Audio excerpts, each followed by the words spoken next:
रामकृष्ण हरी मंडळी, आज आपण संत जनाबाई यांचा अभंग क्रमांक 16 हा पाहणार आहोत।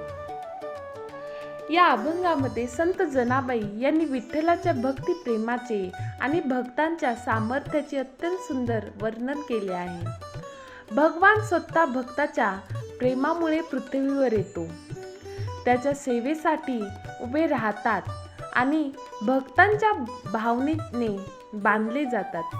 हा या अभंगाचा मुख्य संदेश आहे। संत जनाबाई विठ्ठलाला केवळ देव मानत नाही, तर तो भगवंताचा सखा, सेवक आणि प्रेमळ सोबती आहे। पुंडलिकाच्या भक्तीमुळे विठ्ठल पंढरपुरात आले आणि विटेवर उभे राहिले। ही वारकरी परंपरेतील अत्यंत प्रसिद्ध कथा या अभंगात सुचली गेली आहे। तर चला अभंग पाहूया। पुंडलिक भक्ती बळी, विठो आनिल भूतळी। अनंत अवतार केवळ, उभा विटेवरी सकळ। वासुदेवान कळे पार, नाम सवे जेवी फार। भक्त भावार्थी विकला, दासी जनीला आनंद झाला। पुंडलिक भक्ती बळी, विठो आनिल भूतळी। भक्ती बळी म्हणजे महान भक्त। संत जनाबाई म्हणतात की पुंडलिक हा इतका महान भक्त होता की त्यांच्या भक्तीने स्वतः विठ्ठल पृथ्वीवर आले। वारकरी परंपरेनुसार पुंडलिक आपल्या आई वडिलांची अत्यंत श्रद्धेने सेवा करत होता। त्याची माता पित्याप्रती सेवा म्हणजे त्याची खरी भक्ती होती। भगवान श्रीकृष्ण त्याच्या भक्तीवर प्रसन्न झाले आणि त्याला भेटण्यासाठी आले, पण त्यावेळी पुंडलिक आई वडिलांच्या सेवा करत होता। त्याने देवाला थांबण्यासाठी वीट दिली आणि क्षणभर थांबा असे सांगितले।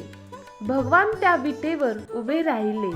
तेच आजचे पंढरपूरचे विठ्ठल। या ओळीतून संत जनाबाई सांगतात की खरी भक्ती म्हणजे केवळ पूजा अर्चा नाही, तर निस्वार्थ सेवा, प्रेम आणि कर्तव्य पालन ही सुद्धा भक्तीच आहे। पुंडलिकाच्या भक्तीसमोर देवही नतमस्तक झाले। भक्तीमध्ये एवढी ताकद असते की ती परमेश्वरालाही पृथ्वीवर आणू शकते। अनंत अवतार केवळ, उभा विटेवरी सकळ। भगवंताचे अनंत अवतार आहेत। विष्णूने राम, कृष्ण, नरसिंह, वामन अशा अनेक रूपात अवतार घेतले, पण हे सर्व अवतार ज्यामध्ये सामावले आहे तो परमेश्वर विठ्ठल रूपाने विटेवर उभा आहे। उभा विटेवरी हे विठ्ठलाचे वैशिष्ट्यपूर्ण रूप आहे।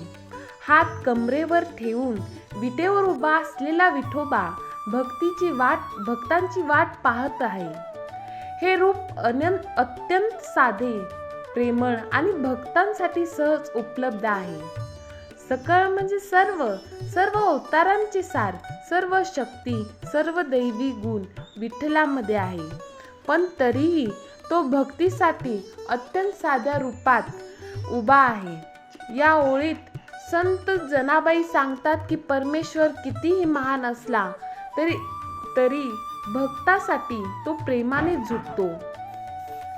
देवाचे खरे वैभव त्याच्या सामर्थ्यात नसून तर भक्तीत असते। वासुदेवान कळे पार, नाम सवे जेवी फार। वसुदेव म्हणजे भगवान श्रीकृष्णाचे वडील। संत जनाबाई म्हणतात की ज्यांची महिमा वसुदेवालाही समजली नाही तोच परमेश्वर नामदेवापासून बसून प्रेमाने जेवतो, नामदेवाची खीर खातो। येथे संत नामदेव यांच्या भक्तीचा उल्लेख आहे। संत नामदेव हे विठ्ठलाचे अत्यंत लाडके भक्त होते। वारकरी परंपरेत अनेक कथा सांगितल्या जातात, ज्यामध्ये विठ्ठल नामदेवासोबत बोलतो, खेळतो, जेवतो। न कळे पार म्हणजे देवाची महिमा अमर्याद आहे। त्या परमेश्वराला पूर्णपणे कोणालाही जाणवता येत नाही, पण भक्तीमुळे तो भक्ताच्या इतका जवळ येतो की जणू मित्रासारखा वागतो।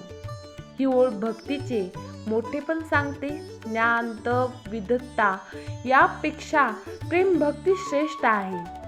भक्ताच्या निरागस प्रेमामुळे देव त्याच्यासोबत साध्या माणसासारखा वागतो. भक्त भावार्थी विकला, दासी जनीला आनंद झाला. भावार्थी विकला म्हणजे भक्ताच्या प्रेमामुळे देव जणू स्वतःला विकून टाकतो. भक्त जसे प्रेम करतात तसा देव त्यांच्यावर कृपा करतो. देवाला धन नको असतं, वैभव, मोठेपणा काहीच नको असते. त्याला शुद्ध प्रेम आणि निष्कपट भक्ती हवी असते. जिथे खरी भावना असते तिथे देव स्वतः धावून येतो.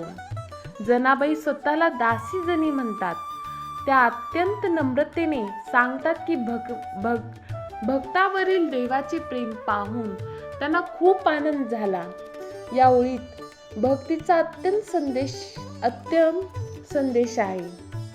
देवाला जिंकायचे असेल तर अहंकार सोडून प्रेमाने भक्ती करावी. भक्ताच्या प्रेमापुढे देव स्वतः हरतो. खरी भक्ती म्हणजे प्रेम, सेवा आणि नम्रता असते. आई वडिलांची सेवा ही सुद्धा परमेश्वराची सेवा आहे.